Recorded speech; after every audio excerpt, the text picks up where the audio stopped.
At first glance, the Harry Potter movies may seem whimsical and family friendly, but I think the wizarding world is anything but those things. Why would I say this about the story of a young wizard who finds acceptance in a school of people just like him? Because I have a film theory that changes everything, and after hearing it, you will never see Hogwarts the same again. So here's the thing, I think Dumbledore was a child molester.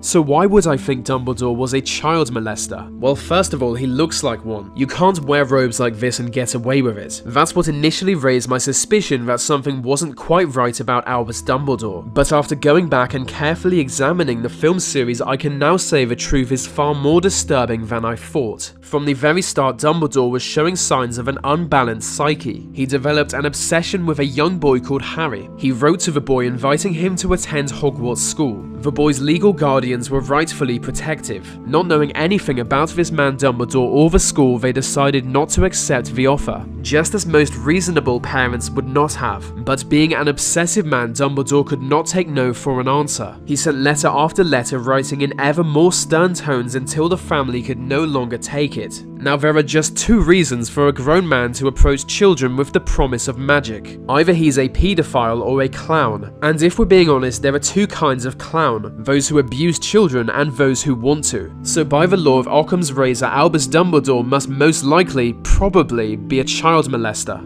The Dursleys knew this, which is why they didn't respond to the letters, but they could only ignore the one-sided communication for so long. After sending thousands of letters, Dumbledore finally harassed them into moving far away. They moved somewhere remote in secret. But when a man like Dumbledore fixates his obsession to a child, virtually nowhere in the world is safe. He sent a giant to kidnap the boy and forcefully take him to Hogwarts.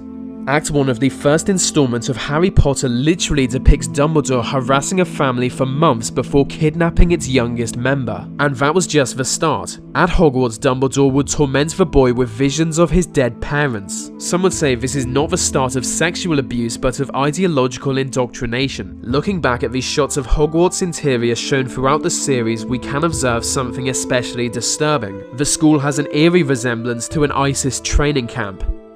Could it be that Dumbledore isn't a paedophile but a terrorist mastermind? In some ways, this would make more sense. Having a child molester as a central character in a children's book would be ridiculous. It's much more likely he's a terrorist, or at least it would be if not for the magic. There are no magic terrorists, that's one thing I know. I'll be honest, when I first came up with this theory, I felt like I had so much to talk about, but I'm really running out of steam. At this point, this could be the worst film theory of all time, and I don't say that lightly. I've seen theories about Gandalf being in the IRA,